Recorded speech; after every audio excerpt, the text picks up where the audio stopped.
नमस्कार दोस्तों, happy study zone में आपका स्वागत है। और आज हम देखने वाले हैं एक मैथ का प्रैक्टिस है। टोटल 20 क्वेश्चन हमने लिया है। जैसा कि आपको पता है कि टोटल 3-3 मार्क्स का पूछा जाना है, यानी कि टोटल 60 मार्क्स के लिए ये सेशन बहुत ज़बरदस्त रहने वाला है।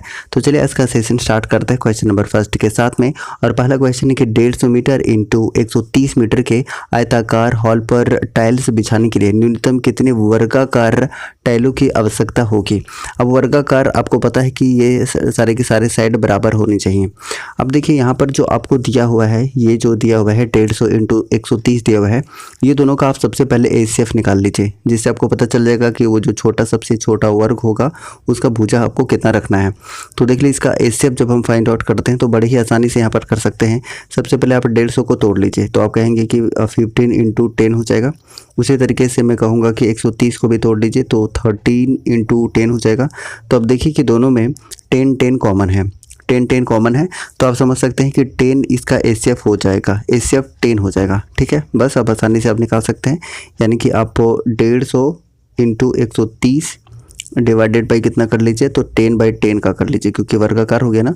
अब इसको कैंसिल कर लीजिए, तो 0 से 0, 0 से 0। अब 13 और 15 को आप मल्टीप्लाई कर लीजिए, आपके पास आंसर आ जाएगा। तो देखिए 5 या 15, 5। ठीक है, उसके बाद 5 3 8 1 9 और 1, यानी कि 195 इस प्रश्न का उत्तर होगा।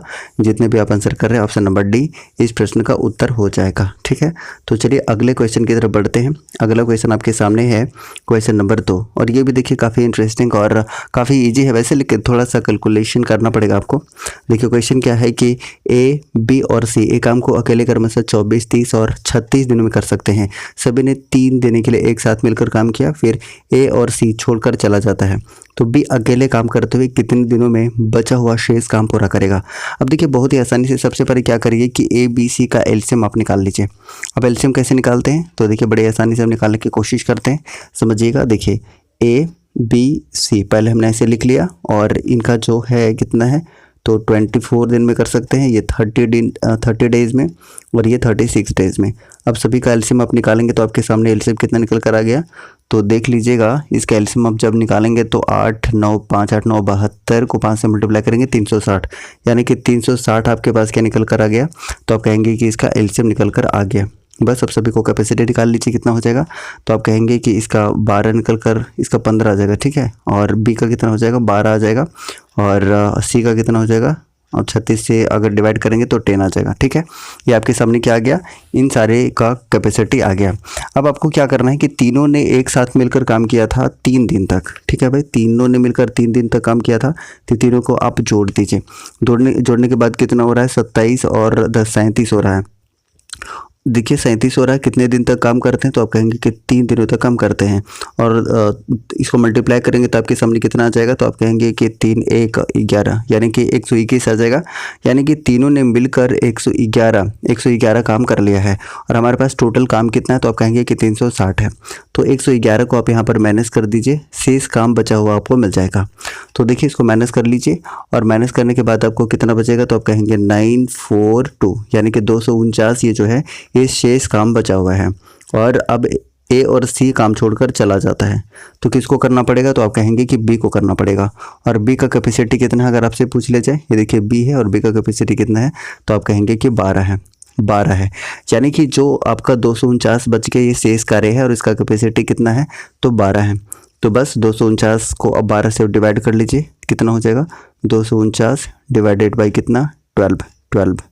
4 से कट रहा है क्या, बिल्कुल कट रहा है। तो 6 चुके 24, 3 से कट रहा है ना, 3 से कट रहा है, तो आप 3 से इसको काट सकते हैं अगर आप चाहें तो, और नहीं काटना चाहें तब भी हो जाएगा। चलिए वैसे काट ही लेते हैं, काफ़ी ईजी हो जाएगा, वैसे थोड़ा सा आसान पड़ेगा। अब काटिए, तो 3 से काटेंगे तो 4 बार में, 3 से काटेंगे तो 8 तिया 24 और 3 तिया 9, यानी कि आपके सामने कितना हो गया, 83/4 हो जाएगा। ठीक है, अब इसको करिए तो कितना बार में चला जाएंगे, तो अब कहेंगे कि 80 यानी कि 20 हो गया, 20 ऊपर 3 नीचे 4, यानी कि 20.3/4 आपका इसका बिल्कुल करेक्ट आंसर हो जाएगा, यानी कि ऑप्शन नंबर बी इस प्रश्न का उत्तर है। आप खुद भी सॉल्व करेंगे तो बहुत ही आसानी से जल्दी सॉल्व कर पाएंगे, तो ऑप्शन नंबर बी इस प्रश्न का उत्तर हो जाएगा। राइट, चलिए अगले प्रश्न की तरफ बढ़ते हैं। अच्छा सेशन अच्छा लग रहा है तो एक लाइक भी करते जाइएगा, सभी को एक लाइक करते जाइएगा। अगला क्वेश्चन आपके सामने ये रहा, 120 सेंटीमीटर की क्या है परिमाप है, ठीक है, और 25 सेंटीमीटर यहाँ पर चौड़ाई दिया हुआ है और आयत का क्षेत्रफल निकालना है। तो देखिए काफ़ी इजी है, समझिएगा। आप ये जानते हैं कि अगर हम एक आयत ले लेते हैं तो आयत का ये लेंथ मान लेते हैं और इसका ये हम क्या मान लेते हैं, ये लंबाई और ये चौड़ाई मान लेते हैं। तो इसका परिमाप क्या होता है, तो आप कहेंगे कि 2 × L + B होता है, इसका क्या होता है, परिमाप होता है। और परिमाप कितना दिया हुआ है, तो आप कहेंगे कि 120 दिया हुआ है। लेकिन आप देखिए कि चौड़ाई का वैल्यू यहाँ पर दे दिया है कितना, तो आप कहेंगे कि 25 इसका वैल्यू दे दिया है, 25 वैल्यू दे दिया है। अब इसको 2 से आप कैंसिल कर सकते हैं, ये लीजिए 2 से कैंसिल कर दिए तो ये 60 हो गया ना 60। अब एल का जब वैल्यू निकालेंगे तो कितना हो जाएगा, 60 में से 25 माइनस हो जाएगा, यानी कि 35 निकल कर आ गया। तो अब देखिए क्या कि आपका जो चौड़ाई है वो दिया हुआ था 25 और लंबाई निकल गया, और आयत का क्षेत्रफल पूछा हुआ है। और आयत का क्षेत्रफल आप जानते हैं क्या होता है, बताइए, लंबाई गुने चौड़ाई होता है। ठीक है, लंबाई गुने चौड़ाई होता है, और लंबाई आपके सामने कितना निकला था, तो आप कहेंगे 35 निकला था और ये 25। इसको मल्टीप्लाई कर लीजिए, काफ़ी ईजी है। मल्टीप्लाई करने के लिए आप क्या कर सकते हैं, 10 25 को 25 से ऐसे करके जल्दी से आप मल्टीप्लाई कर सकते हैं, आप मन में ही करेंगे तुरंत हो जाएगा। अब देखिए यहाँ पर 250 और 625 कितना हो जाएगा, तो आप कहेंगे 875 इस प्रश्न का उत्तर होगा, 875। यानी ऑप्शन में कौन सा दिख रहा है, तो देख लीजिए ऑप्शन नंबर 20 प्रश्न का उत्तर होगा। जितने पे आप भी आंसर कर रहे हैं तो ऑप्शन नंबर 20 प्रश्न का सही उत्तर होगा। अगला प्रश्न देखिए और इसका आंसर करने की कोशिश करिएगा। देख के आपको हड़बड़ाना नहीं है कि बहुत लंबा क्वेश्चन है, बस आप समझिएगा बड़े ध्यान से। देखिए क्वेश्चन क्या है, क्वेश्चन आपके सामने है कि शिवांगी ने घड़ी 800 रुपये में खरीदी और 15% लाभ अर्जित कर शालू को बेच दी। 5% के लिए शालू ने उसे नंदिनी को बेच दिया। नंदिनी ने उसका 2 वर्ष उपयोग किया और 25% हानि पर प्रीति को बेच दिया। नंदिनी ने घड़ी प्रीति को कितने में बेचा। देखिए बहुत आसानी से इसको कर सकते हैं, ज़्यादा परेशान नहीं होना है। देखिए कितना में, मेन आपको 800 को पकड़ना है। ठीक है, ये आपके सामने 800 हो गया, कितना लाभ पर, तो कहेंगे कि सबसे पहले ये देखिए 15% लाभ पर, लाभ यानी कि 115 आप कह सकते हैं। फिर से लाभ हो रहा है, डिवाइडेड बाय 100 करना पड़ेगा, परसेंट में है ना। उसके बाद फिर 5% लाभ है, 5% लाभ यानी कि आप क्या कह सकते हैं, तो आप कहेंगे कि 105/100 कहेंगे, यही कह रहे होंगे, बिल्कुल यही कहेंगे। उसके बाद देखिए 25% हानि पर, हानि मतलब आप घटेगा यानी कि 75 हो जाएगा, डिवाइडेड बाय 100। ठीक है, अब इसको क्या कर लीजिए, आप कैलकुलेट कर लीजिए। कैलकुलेट करेगा तो क्या हो जाएगा, तो 25 या 75, 25 चौके 100 हो गया। उसके बाद ये कितना से कट जाएगा, तो आप कहेंगे कि 5 से कट जाएगा, ये 21 बार में और ये 20 बार में। ठीक है, 5 से कट गया।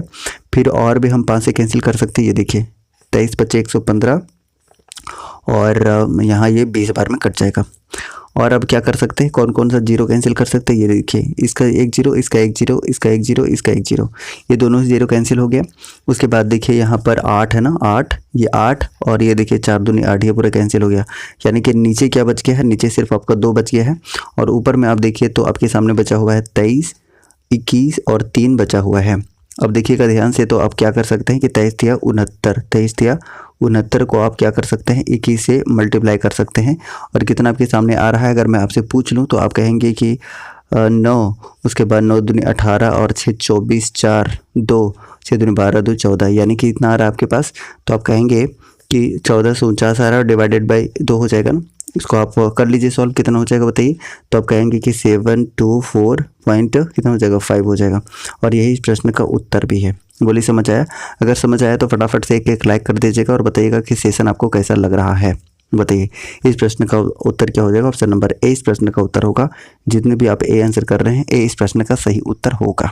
ठीक है, तो आप खुद भी एक बार सॉल्व करने की कोशिश करिएगा, आपको चीज़ें समझ आ जाएंगी। देखिए ये क्वेश्चन भी काफ़ी इजी है और पूछा जाता है ऐसा प्रश्न। बताइएगा इसका सही आंसर क्या होगा। तीनों का रेशियो आपको बताना है, तीनों का अनुपात बताना है क्या होगा।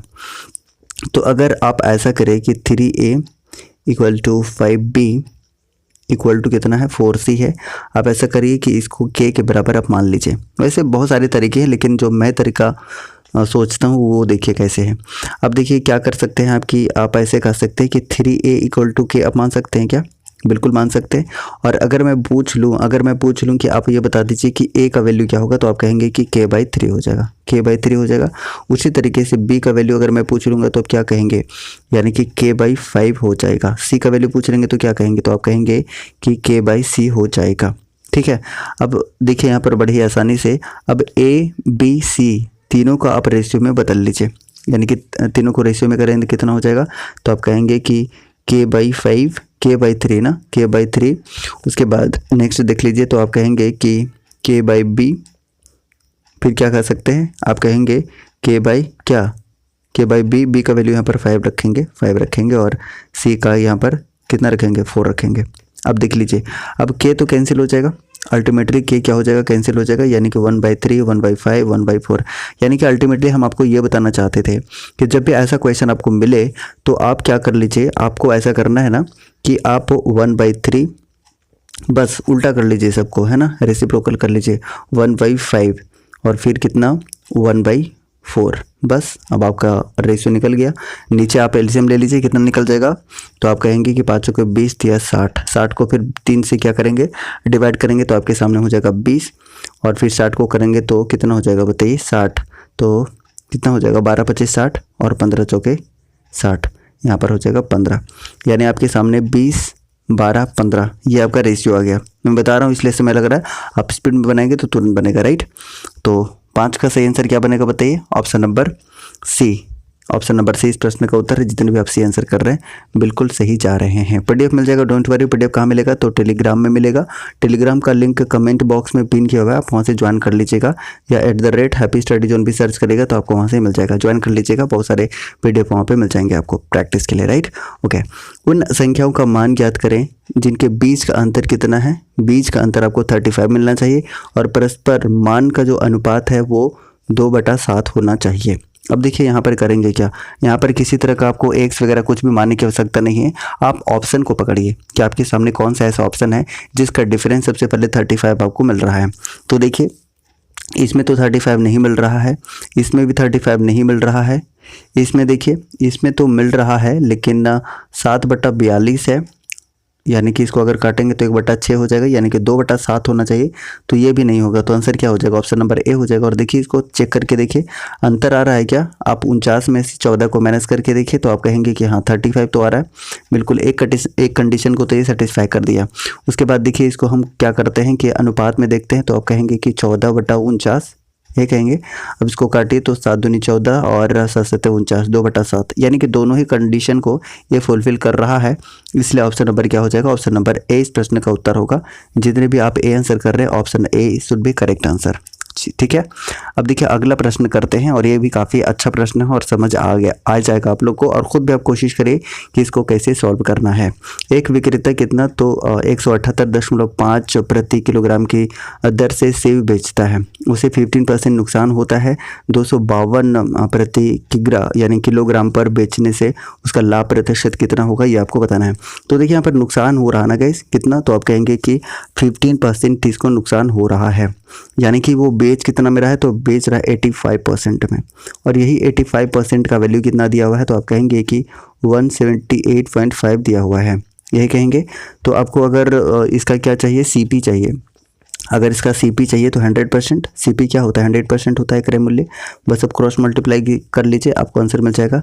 तो क्रॉस मल्टीप्लाई जब कर रहे होंगे तो 178 इंटू क्या करेंगे, 178 को कितना से मल्टीप्लाई कर रहे होंगे बताइए। आप लोग खुद भी एक बार खुद कोशिश करेगा तो ये वाला 100 इधर आ जाएगा, 100 कर लेंगे और नीचे 85 हो जाएगा। बस अब इसको सॉल्व कर लेना है। 1 0 से यहाँ पर ये 0 यहाँ पर आ जाएगा। अगर हम इसको कैंसिल करते हैं तो 1 0 से 1 0 यहाँ पर कैंसिल हो जाएगा। 5 दूनी 10 और 17 5 85, ये 17 बार से फिर इसको हम काट सकते हैं 17 से, कितना बार में कट जाएगा, तो 17 दही 170 8 17 5 85। आप देख लीजिए कि आपके पास 210 निकल कर आ गया। ये देखिए 105 को 2 से मल्टीप्लाई करेंगे कितना आ गया, 210 आपका सीपी निकल कर आ गया, ठीक है।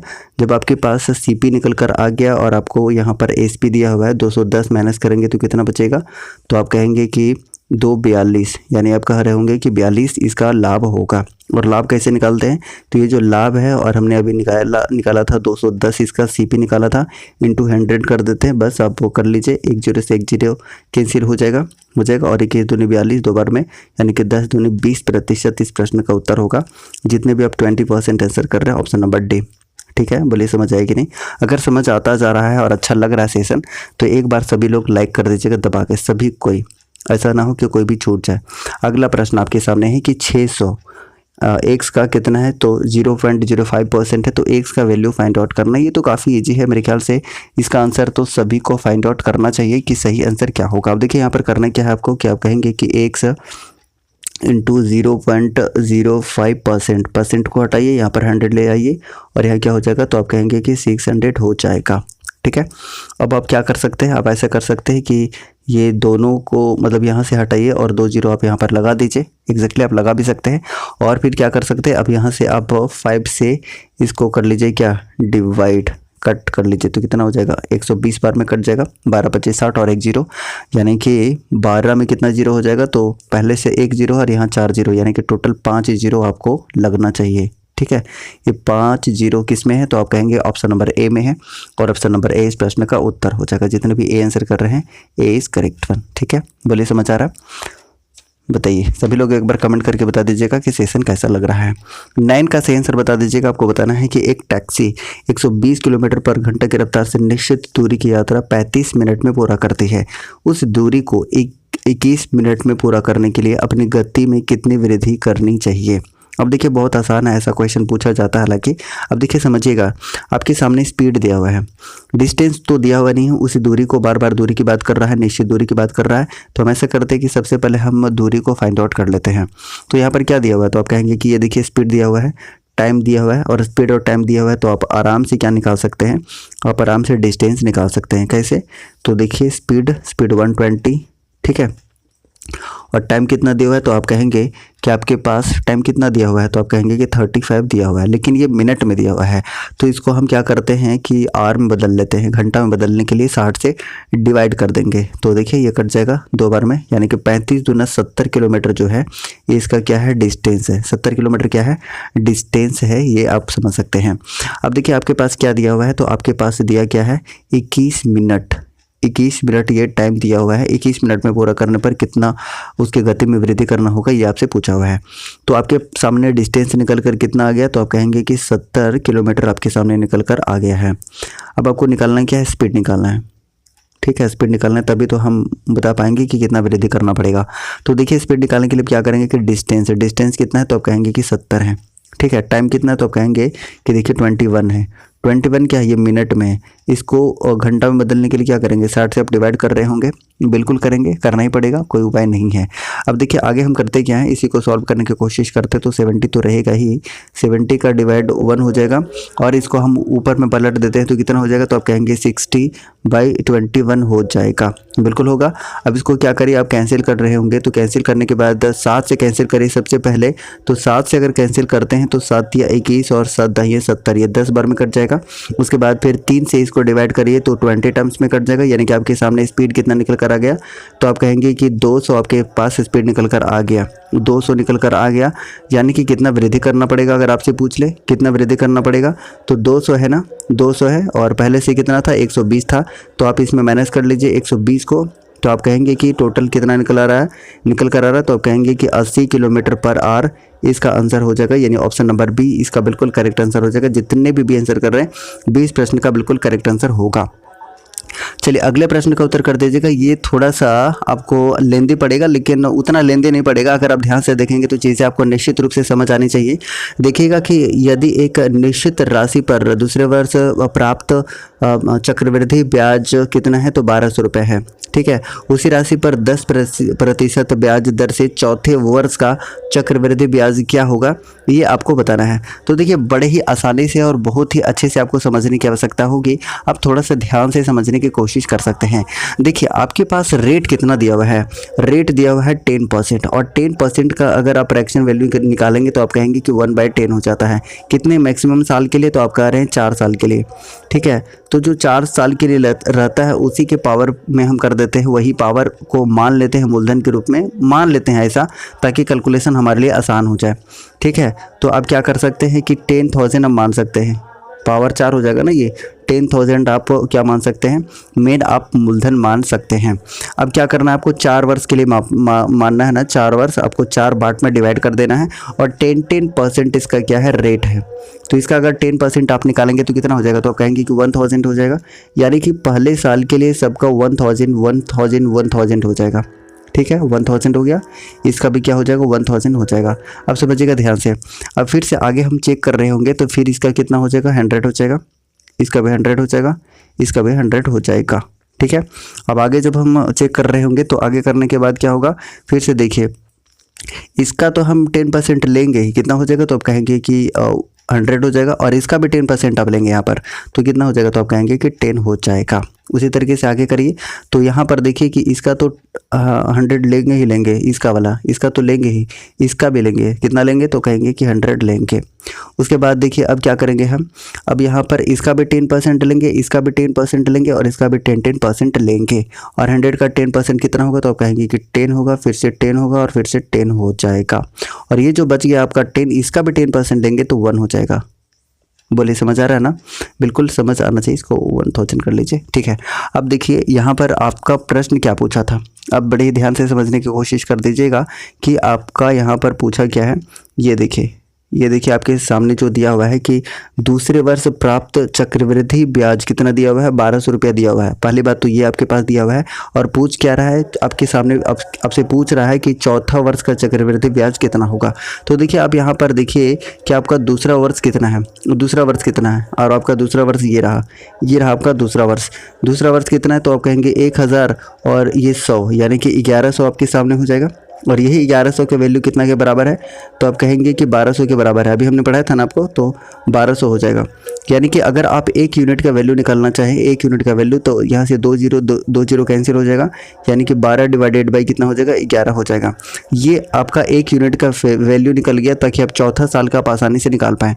ये देखिए चौथा साल आपके पास क्या निकल कर आ गया है, ये रहा चौथा साल टोटल, ये टोटल चौथा साल रह गया। तो देखिए 1000 तो ये हो गया, और 300 ये हो गया, और 30 ये हो गया, और इतना हो गया, यानी कि 1300 कितना हो गया 31 हो गया। ठीक है, ये क्या है, ये चौथा साल का आपका ब्याज है, ये चौथा साल का क्या है चक्रवृद्धि ब्याज है। और 1 यूनिट का वैल्यू आपने निकाल लिया था, कितना निकाला था तो आप कहेंगे कि 12/11 निकाल लिए थे, बिल्कुल निकाल लिए थे। तो इसको आप इससे डिवाइड कर लीजिएगा, 12/11 से आप डिवाइड कर लीजिए, और 11 से जब इसको आप क्या करेंगे, 11 से जब इसको आप कैंसिल कर रहे होंगे तो कितना बार में कटेगा तो 121 बार में कटेगा। ठीक है, कितना बार में 121 बार में कटेगा, और 121 को आप क्या करिए कि इस 12 से मल्टीप्लाई कर लीजिए, यही इस प्रश्न का उत्तर होगा। मल्टीप्लाई करने के बाद आपको कितना मिल रहा है बताइए, कोई बता सकते हैं? तो 1452 आपको मिल रहा है, और 1452 इस प्रश्न का सही उत्तर हो जाएगा। बोलिए समझ आया कि नहीं? समझ आ जाएगा। एक बार आराम से आप देखिएगा, बड़े ही इत्मीनान से दोबारा से पॉज करके आप देख लीजिएगा। ठीक है, तो चीज़ें आपको समझ आ जाएंगी। ठीक है, ऑप्शन नंबर ए इस प्रश्न का उत्तर हो जाएगा। और ये जो ट्री मेथड है गैस, ये ट्री मेथड बड़े कमाल का मेथड होता है, क्योंकि कोई साल का जैसे भी करके क्वेश्चन दे दे हम बड़े ही आसानी से इसको बना सकते हैं। नेक्स्ट है क्वेश्चन नंबर 11, और देखिए इसमें करना क्या है आपको कि 17/3 सबसे पहले दिया हुआ है, एज इट इज़ लिख लेते हैं। और देख लीजिए ये जो 3 है, ये 3 को आप अंदर मल्टीप्लाई करते जाइए, सिंप्लीफाई करते चले जाइएगा। तो जब हम सिंप्लीफाई करते चले जाएंगे तो 3 दूनी 6 x हो जाएगा, माइनस कितना हो जाएगा तो आप कहेंगे कि -5 हो जाएगा, क्योंकि 3 और 3 यहाँ पर कैंसिल हो जाएगा ना, तो आपके पास 5 बचेगा। और डिवाइडेड बाई कितना, तो अब देखिए यहाँ पर 2 है तो आप यहाँ 2 कर दीजिए, इक्वल टू कितना हो जाएगा तो आप कहेंगे कि 1/6 दिया हुआ है। अब इसको सॉल्व करते चले जाइए, कितना हो जाएगा तो आपका 6 हो जाएगा एलसीएम, और 17 दूनी 34, क्योंकि 3 दूनी 6 2 बार में कट रहा है तो आप कहेंगे कि 17 दूनी 34 हो जाएगा। उसके बाद प्लस 2 से, मतलब कितना बार में 3 से आपको दोनों को मल्टीप्लाई करना होगा, तो कर दीजिएगा, 6 × 18 x हो जाएगा, और 5 × 15 हो जाएगा, इक्वल टू कितना कह सकते हैं 1/6 आप कह सकते हैं, ये दिया हुआ है। अब देखिए आगे इसी तरीके से हम सॉल्व करते चले जाते हैं तो कितना हो जाएगा देख लीजिए। तो आप देखिए ये 6 से ये 6 आपका कैंसिल हो जाएगा, राइट, बिल्कुल कैंसिल हो जाएगा, यानी कि 18x हो जाएगा। और इसको आप माइनस कर लीजिए, इसको माइनस करने के बाद आपके सामने कितना आ रहा है बताइए। इसको जब आप माइनस कर रहे हैं तो आपके पास आ रहा है +19 आ रहा है, इक्वल टू कितना है तो आप कहेंगे कि 1 है। अब इसको आप आगे सॉल्व कर लीजिए, 18x इक्वल टू 1 - 19 हो जाएगा, यानी कि x का वैल्यू आपके सामने कितना निकल कर आ जाएगा, ये -18 हो जाएगा ना। तो जब इसको आप कैंसिल करेंगे तो 1, यानी कि x का वैल्यू -1 इस प्रश्न का उत्तर होगा। जितने भी -1 आप आंसर कर रहे हैं, -1 इस प्रश्न का सही उत्तर हो जाएगा। बिल्कुल -1 सभी की तरफ से बिल्कुल करेक्ट आंसर आ रहा है, और आप बिल्कुल सही आंसर भी कर रहे हैं। तो ऑप्शन नंबर क्या बनेगा, ऑप्शन नंबर डी इस प्रश्न का उत्तर होगा। जितने भी आप डी आंसर कर रहे हैं, सारे के सारे लोग कमेंट करने की कोशिश करिए, जो थोड़ा बहुत भी आप कोशिश कर सकते हैं। देखिए कल भी ऐसा क्वेश्चन मैंने आपको बताया था और आपको याद होना चाहिए।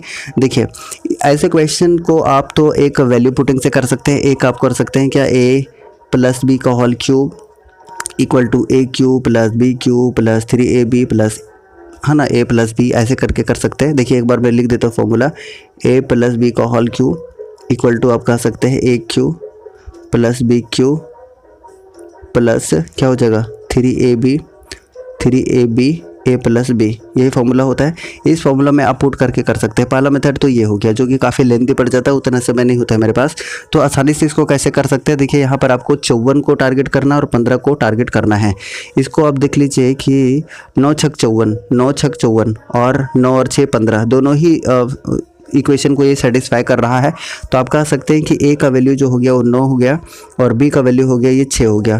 तो 9 का क्यूब अगर आपसे पूछ ले और 6 का क्यूब आपसे पूछ ले और दोनों को ऐड कर दे तो शायद आपका काम बन जाए। तो देखिए 729 इसका होता है और आप कहेंगे कि 6 का कितना होता है, तो आप कहेंगे कि 216 होता है, यानी कि 5 4 9 945 इस प्रश्न का सही उत्तर होगा।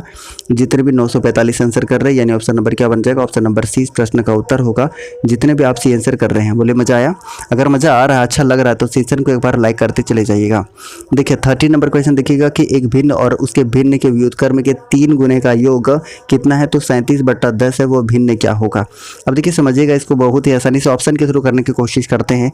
तो अब सबसे पहले ऑप्शन को चेक करते जाइए। पहला ऑप्शन लेते हैं हम, 5/2 क्या कर रहा है कि दोनों का योग कितना है, तो उस भिन्न के योग से 3 गुना। ठीक है भाई, 3 गुना। तो व्युत्क्रम पहले कर लेते हैं, उल्टा कर लेते हैं, यानी कि 2/5 हो जाएगा। 3 गुने तो 3 गुना भी कर लिया। कितना आना चाहिए, तो 37/10 आना चाहिए। अगर ये RHS और LHS दोनों बराबर हो जाएगा तब हम कहेंगे कि ये वैल्यू को क्या कर रहा है, सेटिस्फाई कर रहा है।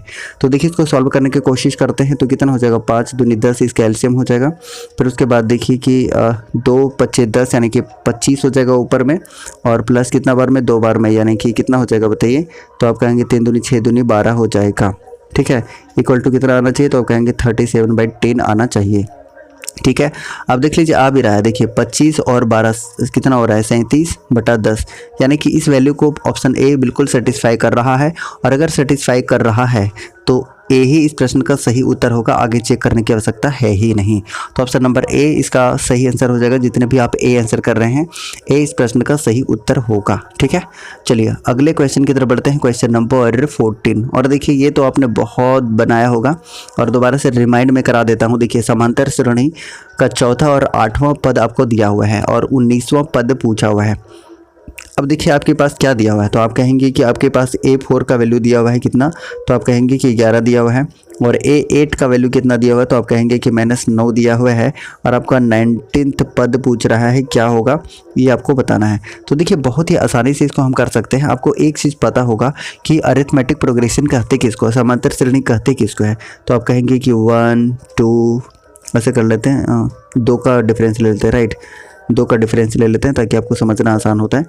जो 2 4 6 8 ऐसा हमने ले लिया। अब ध्यान से समझिएगा कि ये दोनों का डिफरेंस कितना है, तो आप कहेंगे ये 2 है। फिर यहाँ पर डिफरेंस कितना है, 2 है। यहाँ पर कितना डिफरेंस है, 2 डिफरेंस है।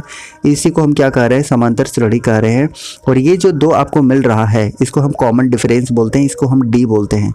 डी बोलते हैं, क्या बोलते हैं, डी बोलते हैं, यानी कि इसका कॉमन डिफरेंस हो गया। इतना तो आपको पता है। अब समझिए यहाँ पर कि मान के चलिए ये कितना है, आप कहेंगे कि A1 है, ये कितना है, A2 है, ये कहेंगे कि A3 है। अब इतना ही में समझ लीजिए कि अगर आपको डी दिया हुआ है, अगर आपका डी दिया हुआ है और आपके पास ए दिया हुआ है और आपका A3 पूछा है, तो आप क्या कर सकते हैं। आप देख लीजिए ए का वैल्यू कितना है, 2 है। ए का वैल्यू कितना है, 2 है। और डी का वैल्यू कितना है, तो आप कहेंगे कि ये भी 2 है। ठीक है, और क्या पूछा हुआ है, तो A3 का वैल्यू पूछा हुआ है। तो कैसे निकाल सकते हैं, तो आप बड़े ही आसानी से निकाल सकते हैं। अब समझिएगा यहाँ पर हम इसको अप्लाई करने की कोशिश करते हैं, आपको ये चीज़ें समझ आ जाएंगे। जैसे अगर चौथा पद आपसे निकालना है तो A + 3D आप कर सकते हैं। ये आपका चौथा पद के बराबर है। क्यों बराबर है, क्योंकि ये 3 बार जो है ये डी डी डी हमेशा अगर जुड़ता चला जाएगा तो ये चौथा पद बन जाएगा। क्योंकि पहला पद तो ये है ही और 3 एक्स्ट्रा पद जुड़ जाएगा तो टोटल 4 पद हो जाएंगे, नहीं हो जाएंगे, बिल्कुल हो जाएंगे। यही मैं आपको समझाना चाह रहा था। अब देखिए बड़ी आसानी से कर सकते हैं, यानी कि चौथा पद है ये निकालने के लिए आप A + 3D कह सकते हैं, 3D कह सकते हैं। उसी तरीके से आपको 8वां पद निकालना है तो A + 7D आप कह सकते हैं। और दोनों का वैल्यू आपको दिया हुआ है, कितना दिया हुआ है, तो आप कहेंगे कि पहला का वैल्यू दिया हुआ है आपके पास 11 और उसके बाद आपके पास वैल्यू कितना दिया हुआ है, तो -9 दिया हुआ है। बस आप यहाँ से डी और ए का वैल्यू फाइंड आउट कर लीजिएगा, आप आसानी से यहाँ से 19वां पद निकाल पाएंगे। तो देखिए यहाँ पर माइनस करते हैं, यहाँ पे माइनस करते हैं, यहाँ पे माइनस है तो प्लस करते हैं, ये आपका कैंसिल हो गया। यहाँ पर आपके सामने कितना हो गया, -4d हो गया, और ये दोनों को जोड़ेंगे तो आप कितना हो गया, 20 हो गया। ठीक है, यानी कि अल्टीमेटली डी का वैल्यू आपके सामने कितना निकल कर आ गया, तो 5 चौके 20 यानी कि -5 आपका डी का वैल्यू यहाँ से निकल कर आ गया। बोलिए इतना तो आपको समझ आ रहा है, बिल्कुल समझ आना चाहिए। अब देखिए आपके सामने डी का वैल्यू निकल गया, लेकिन ए का वैल्यू नहीं पता। ए का वैल्यू नहीं पता भाई, तो ऐसा करते कि पहला इक्वेशन में हम पुट कर देते हैं वैल्यू को। ठीक है, बिल्कुल पुट कर देते हैं, तो +3 डी का वैल्यू निकल चुका है, माइनस कितना, -5 निकल चुका है, इक्वल टू कितना, तो कहेंगे कि 11 है। बस आप इसको कर लीजिए सॉल्व, तो ए इक्वल टू कितना हो जाएगा, 5 या 15, इधर माइनस में हो जाएगा उधर प्लस में चला जाएगा, यानी कि 11 + 15 हो जाएगा। तो आप कहेंगे कितना निकल कर आ गया, तो 5 1 6 26 निकल कर आ गया। ए का वैल्यू कितना निकल कर आ गया, तो अब 26 निकल कर आ गया। तो अब आपके सामने दोनों ही वैल्यू आपके सामने मौजूद है, यानी कि आपको क्या क्या आवश्यकता है, तो आपको पहला टर्म की आवश्यकता है जो कि हमें मिल चुका है, कितना मिला है, तो आप कहेंगे कि जो पहला टर्म है वो कितना मिला है, तो पहला टर्म आपको 26 मिल चुका है। डी कितना मिला था, तो आप कहेंगे कि -5 मिल चुका था। बस 19वां टर्म निकालने के लिए बस सेम मेथड को आप अप्लाई करिएगा, आपके सामने क्वेश्चन का आंसर हाजिर है। यानी कि a + 18d कर सकते हैं ना, बिल्कुल कर सकते हैं। और a का वैल्यू कहेंगे कि 26 है। ठीक है, उसके बाद और क्या कर सकते हैं, +18 इंटू क्या कर सकते हैं, -5 कर सकते हैं। राइट, इसको सॉल्व करिएगा तो क्या हो जाएगा, तो क्या बोलेंगे 26 और प्लस माइनस 18 + 5 90 हो जाएगा। इसको जब आप सॉल्व कर रहे होंगे तो -64 इस प्रश्न का उत्तर होगा। जितने भी -64 आंसर कर रहे हैं, -64 इस प्रश्न का सही उत्तर हो जाएगा। ठीक है, तो चलिए इस प्रश्न का उत्तर क्या करेंगे, इस प्रश्न का उत्तर करेंगे ऑप्शन नंबर बी। जितने भी आंसर कर रहे हैं ऑप्शन नंबर बी इस प्रश्न का सही उत्तर होगा। अब देखिए इस क्वेश्चन का आंसर तो आप निश्चित रूप से आप करिए, क्योंकि इसमें कैलकुलेशन करना है, बच्चे वाली कैलकुलेशन है। तो इस प्रश्न का उत्तर आप कर सकते हैं। 15 का सही आंसर करिएगा, सही आंसर क्या बनेगा, तो देखिए सबसे पहले आप दोनों को मल्टीप्लाई करिएगा। दोनों को मल्टीप्लाई करके देखिएगा, काफ़ी टाइम लगेगा, हालांकि यहाँ पर अगर मैं करूँ तो आप खुद भी कर लीजिएगा। मैं डायरेक्ट रिजल्ट लिख दे रहा हूँ, आप खुद ये कर सकते हैं, मैं ऐसा उम्मीद कर सकता हूँ। तो 286 8614 प्लस कितना हो जाएगा, 3320 तो दिया ही हुआ है। और दोनों को जब आप ऐड करेंगे तो आपके सामने कितना निकल कर आ जाएगा बताइए। तो ये आपके सामने कितना निकल कर आ जाएगा बताइए, तो आपके सामने 290.06 आपके सामने निकल कर आ जाएगा। और यही इस प्रश्न का उत्तर हो जाएगा, यानी कि ऑप्शन नंबर आप बी आंसर कर सकते हैं। ठीक है, ऑप्शन नंबर बी इस प्रश्न का उत्तर हो जाएगा। आप खुद भी सॉल्व करने की कोशिश करिएगा। ठीक है, काफ़ी इजी है, बस कैलकुलेशन आपको करना है। नेक्स्ट है क्वेश्चन नंबर 16, और देखिए यहाँ पर आपको 2 बिंदु दिया हुआ है और बिंदु को जोड़ने वाला रेखाखंड कितना, तो वाई अक्ष द्वारा किस अनुपात में विभाजित किया जाता है, ये आपसे पूछा हुआ है। तो देखिए ऐसे क्वेश्चन को करते हैं क्या है, देखिए सबसे पहले आपके पास क्या दिया हुआ है, तो आप ऐसे समझ लीजिए कि एक पॉइंट आपका ए दिया हुआ है, एक पॉइंट आपका बी दिया हुआ है। ठीक है, क्या दिया हुआ है, तो इसका पॉइंट दिया हुआ है आपका 5 3, उसके बाद इसका -3 और 1 दिया हुआ है। अब आपको पूछा हुआ है कि वाई एक्सिस, और जब भी हम वाई एक्सिस की बात करते हैं तो जो उसका एक्स है वो क्या हो जाता है, 0 हो जाता है। ये आपको हमेशा ध्यान रखना। और आपका यही रेशियो पूछा हुआ है कि किस रेशियो में ये विभाजित होगा। ठीक है, किस रेशियो में विभाजित होगा ये पूछा हुआ है। तो मान लेते हैं कि M1 M2 में ये विभाजित होगा, M1 M2 में ये विभाजित होगा, ये आपको ध्यान रखना है। अब देखिए समझिएगा, थोड़ा सा आपको समझना क्या है कि जब इसका फॉर्मूला क्या होता है, आप अगर देखिएगा कि एक्स का फॉर्मूला क्या होता है, एक्स का निकालने के लिए, तो आप कहिएगा कि इसका फॉर्मूला होता है, क्या होता है, तो आप कहेंगे कि M1 X2 प्लस क्या कर सकते हैं, M2 X1 divided by M1 plus M2। उसी तरीके से y का भी निकालेंगे, बस y x की जगह पर y पुट कर देंगे, ये y का निकल जाएगा। क्योंकि यहाँ पर ये 0 है। ठीक है, x का वैल्यू कितना है, 0 है, तो x के वैल्यू से ही इसको जब हम इक्वेट करेंगे तो बहुत आसान हो जाएगा। तो चलिए इसको हम पुट करते हैं, तो x का कितना हो जाएगा, 0 हो जाएगा। अब देखिए सबसे पहले आपको क्या करना था, M1 X2 कितना है, तो X2 आप कहेंगे कि -3 है, X2 आपके पास -3 है, बिल्कुल है। ओके, उसके बाद प्लस करते हैं, बिल्कुल प्लस करते हैं, क्या हो जाएगा m2 हो जाएगा। और x1 कितना है तो कहेंगे कि 5 हो जाएगा। और डिवाइडेड बाई क्या करना है, ये इंटू हो जाएगा एक्चुअली में। उसके बाद m1 प्लस m2 हो जाएगा, m1 प्लस m2 हो जाएगा, राइट। जब इसको आप सॉल्व कर रहे होंगे तो ये 0 के साथ मल्टीप्लाई होकर ये पूरा खत्म हो जाएगा ना। यानी कि आपके सामने अल्टीमेटली क्या बचा हुआ है, तो आप कहेंगे कि -3m1 इक्वल टू, मतलब प्लस कर दीजिए पहले, यहाँ पर प्लस कितना हो जाएगा तो आप कहेंगे कि 5m2 इक्वल टू क्या हो जाएगा, 0 हो जाएगा। ठीक है, बस ये दोनों बराबर हो जाएगा, नहीं हो जाएगा, बिल्कुल हो जाएगा। आप ये कह सकते हैं, क्या कह सकते हैं कि 5m2 इक्वल टू 3m1 कह सकते हैं, बिल्कुल कह सकते हैं। अब देखिए यहाँ पर m1 बाई m2 का जब आप वैल्यू निकालेंगे तो कितना निकल कर आ जाएगा, तो आप कहेंगे कि 5/3 इसका निकल कर आ जाएगा, यानी कि 5:3 इस प्रश्न का उत्तर होगा। बचपन में आपने खूब पढ़ा होगा, आपको याद भी होगा। ठीक है, तो चलिए इस प्रश्न का उत्तर क्या करेंगे। इस प्रश्न का उत्तर हो जाएगा ऑप्शन नंबर डी। देखिए 5:3 हमने निकाला था और इस प्रश्न का उत्तर हो जाएगा। देखिए अगर आपको परेशानी है तो आप ऐसे समझिए कि अगर एक्स एक्सिस है और ये एक्स एक्सिस है, ये वाई एक्सिस है, जब भी हम क्या बात करते हैं, जब भी हम वाई एक्सिस की बात करते हैं तो इसका जो एक्स होगा वो 0 हो जाता है और ये वाई रहेगा। ठीक है, उसी तरीके से जब हम क्या करते हैं, एक्स एक्सिस की बात करते हैं तो एक्स तो रहेगा लेकिन वाई आपका 0 हो जाएगा। बस इतना ही आपको याद रखना था। और बाकी फॉर्मूला आपको याद रखना है कि एक्स का फॉर्मूला क्या याद रखना है, m1 x2। आपने बहुत बार पढ़ा है, लेकिन अगर आप भूल गए हो तो मैं रिमाइंड करा दे रहा हूँ। ये आपको निकाल लेना है m1 प्लस m2। ठीक है, ये काफ़ी काम आने वाला है। और जब वाई का फॉर्मूला निकाल रहे होंगे तो बस इसी तरीके से m1 y2 plus m2 y1 m1 plus m2। ठीक है, यही अल्टीमेटली आपका फॉर्मूला है। इसी से आप आसानी से फाइंड आउट कर सकते हैं। इस प्रश्न का उत्तर क्या होगा, बिल्कुल डी इस प्रश्न का उत्तर होगा, जितने भी आप डी आंसर कर रहे हैं। उसके बाद नेक्स्ट क्वेश्चन की बात करते हैं, क्वेश्चन नंबर 17। और ये काफ़ी इजी है वैसे। 7x minus 11y equal to कितना है, 12 दिया हुआ है। ढलान पूछा हुआ है। ढलान मतलब होता है स्लोप आपसे पूछा हुआ है। ठीक है, देखिए आप ये जानते रहे और आपको पता होना चाहिए कि 7a प्लस ऐसे कर सकते हैं कि हम कुछ भी मान लेते हैं, ax plus by equal to C. ऐसा अगर आपके पास इक्वेशन दिया हुआ है और आपसे स्लोप पूछ दिया है, अगर आपसे क्या पूछ दिया है, स्लोप पूछ दिया है, तो इसका फॉर्मूला क्या होता है, इसका फॉर्मूला होता है -a/b। ठीक है, -a/b। यहाँ a और b का वैल्यू के साथ क्या लगा देना है आपको, बस माइनस लगा देना है और यही इस प्रश्न का उत्तर हो जाएगा। ठीक है, तो अगर आप यहाँ पर इस इक्वेशन को देखें तोड़ना चाहे तो आप क्या कह सकते हैं, तो आप कहेंगे कि 7x plus -11y equal to कितना हो जाएगा, 12 हो जाएगा। अब देखिए आप स्लोप निकाल लीजिए। स्लोप यानी कि एम से स्लोप को हम डिनोट कर सकते हैं, एम से। तो इसका स्लोप आप निकाल लीजिए। स्लोप क्या हो जाएगा, तो आप कहेंगे कि पहले से तो माइनस फॉर्मूला में है ही, ये 7 हो जाएगा और b का वैल्यू कितना है, तो आप कहेंगे कि -11 हो जाएगा, -11 हो जाएगा। और ये माइनस माइनस हो जाएगा प्लस, यानी कि 7/11 इस प्रश्न का उत्तर होगा। जितने भी आप ऑप्शन नंबर ए चूज़ कर रहे हैं, ऑप्शन नंबर ए इस प्रश्न का उत्तर होगा। बोलिए समझ आया?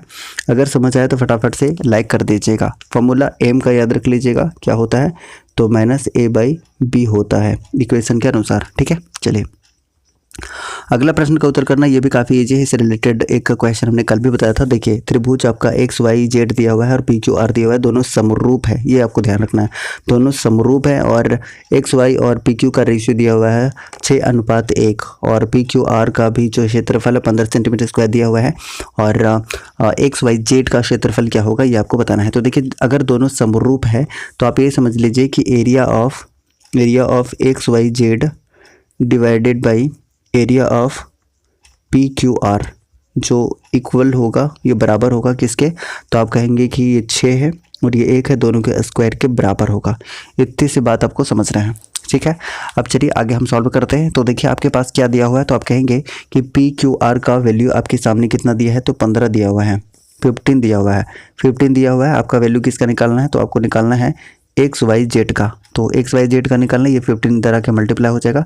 तो आप ये कह सकते हैं कि 36 × 15/1 हो जाएगा जब इसको ऐसे आप कर रहे होंगे। तो चलिए इसको आप गुना करिए तो कितना हो जाएगा, 15 चौके 60, 9 चौके 54, 9 छक 54 यानी कि 540। ठीक है, 540 इस प्रश्न का उत्तर हो जाएगा, 540 सेंटीमीटर स्क्वायर। तो ऑप्शन नंबर क्या बनेगा, ऑप्शन नंबर बी इस प्रश्न का उत्तर बनेगा। जितने भी आप बी आंसर कर रहे हैं, ऑप्शन नंबर बी इस प्रश्न का सही उत्तर होगा। ठीक है, चलिए अगला प्रश्न का उत्तर तो वेरी वेरी इजी, बस आपको याद रहना चाहिए उसका वैल्यू। अब देखिए अगर बात करते हैं कि कोट 30 डिग्री का वैल्यू क्या होता है, कोट 30 डिग्री का वैल्यू क्या होता है, और उसके बाद आपको बताना है कि सेक 60 डिग्री का वैल्यू कितना होता है। तो आपको बताना होना चाहिए कि tan 30 डिग्री का वैल्यू होता है 1/√3, तो इसका हो जाएगा √3, उल्टा हो जाएगा। और कोस 63 का वैल्यू होता है 1/2, और इसका उल्टा हो जाएगा 2, और यही इस प्रश्न का उत्तर हो जाएगा डायरेक्ट, यानी ऑप्शन नंबर ए इस प्रश्न का उत्तर आप इजीली कर सकते हैं, और ए इस प्रश्न का उत्तर है। नेक्स्ट क्वेश्चन है, यदि किसी समबाहुभुज का अंतःकोण किसी समषट्भुज के अंतःकोण का कितना है, तो 6/5 गुना है, तो समबाहुभुज की भुजाओं की संख्या कितनी होगी ये बताना है। तो देखिए इसके लिए आपको एक फॉर्मूला पता होना चाहिए। फॉर्मूला क्या है गाइस, आपका अगर किसी भी बहुभुज का अंतःकोण निकालना है, कोई भी बहुभुज हो सकता है, उसका एक अंतःकोण निकालना है, तो उसका फॉर्मूला क्या होता है आपको पता होना चाहिए, n-2 इंटू 180 डिग्री और डिवाइडेड बाई क्या कर देते हैं, n कर देते हैं। ये इसका फॉर्मूला होता है। अगर किसी भी बहुभुज का, चाहे वो त्रिभुज हो, चतुर्भुज हो, पंचभुज हो, षटभुज हो, कुछ भी हो, सभी का हम क्या करते हैं, अंतःकोण यानी कि एक कोण निकालने के लिए इस फॉर्मूला को हम यूज़ करते हैं। अब देखिए इसको हम सॉल्व करने की कोशिश करते हैं। करना क्या है कि एक समबाहुभुज की संख्या कितनी होगी ये आपको बताना है, और एक आपके पास दिया हुआ है षटभुज आपको दिया हुआ है। तो चलिए इसको सॉल्व करने की कोशिश करते हैं। तो सबसे पहले हम इस बहुभुज का वैल्यू नहीं जानते, यही n निकालना है। n-2 होगा इंटू 180 हो जाएगा, क्योंकि 180 डिग्री से हमको क्या करना पड़ता है, मल्टीप्लाई, और डिवाइडेड बाई कितना हो जाएगा, n हो जाएगा। इक्वल टू क्या करेंगे, आपके पास षटभुज दिया हुआ है, तो आप कहेंगे कि 6-2 है ना, षटभुज मतलब जिसकी भुजा 6 हो, और इंटू 180 डिग्री करेंगे, और डिवाइडेड बाई कितना करेंगे, तो आप कहेंगे डिवाइडेड बाई आपको करना होगा 6, क्योंकि यहाँ पर n का वैल्यू आपके पास दिया हुआ है 6 दिया हुआ है। ठीक है, अब आपके कितना गुना है, तो आप कहेंगे कि 6/5 गुना है। कितना है, तो आप कहेंगे कि 6/5 गुना है, तो 6/5 गुना है, तो आप कर लीजिए 6/5 गुना, यहाँ पर गुना कर लिए क्योंकि ऐसा बोला हुआ है, राइट। अब सॉल्व करिए, तो आप कहेंगे कि आपका यहाँ 6 से 6 क्या हो रहा है, कैंसिल हो जा रहा है, बिल्कुल कैंसिल हो जा रहा है। ठीक है, हमने कैंसिल भी कर दिया है। और क्या हो रहा है, तो 180 से 180 आपका कैंसिल हो जा रहा है। अब इसको आप सॉल्व कर लीजिए, तो क्रॉस मल्टीप्लाई कर लीजिए, कितना हो जाएगा, तो 5n माइनस 10 इक्वल टू कितना हो जाएगा, देखिए माइनस करेंगे तो ये 4 हो जाएगा, यानी कि इधर ये 4n हो जाएगा, बिल्कुल हो जाएगा। ये आप इधर ले आइए तो कितना हो जाएगा, n इक्वल टू कितना निकल कर गया, 10 निकल कर आ गया, और 10 इस प्रश्न का सही उत्तर होगा, जितने भी आप 10 आंसर कर रहे हैं। ठीक है, तो चलिए इस प्रश्न का उत्तर क्या होगा, जितने भी आप 10 आंसर कर रहे थे, 10 इस प्रश्न का सही उत्तर होगा। इस तरीके से 20 क्वेश्चन हमने कंप्लीट कर लिया है गाइस। अगर सेशन आपको अच्छा लगा है तो तहे दिल से लाइक करिएगा, और कमेंट करके बताइए कि सेशन कैसा लगा, और नेक्स्ट कोई और टॉपिक पे आपको चाहिए, रीजनिंग पर चाहिए या नहीं चाहिए, एक बार सभी लोग फटाफट से कमेंट करके बता दीजिएगा। और चैनल पर नए हैं तो सब्सक्राइब करके ही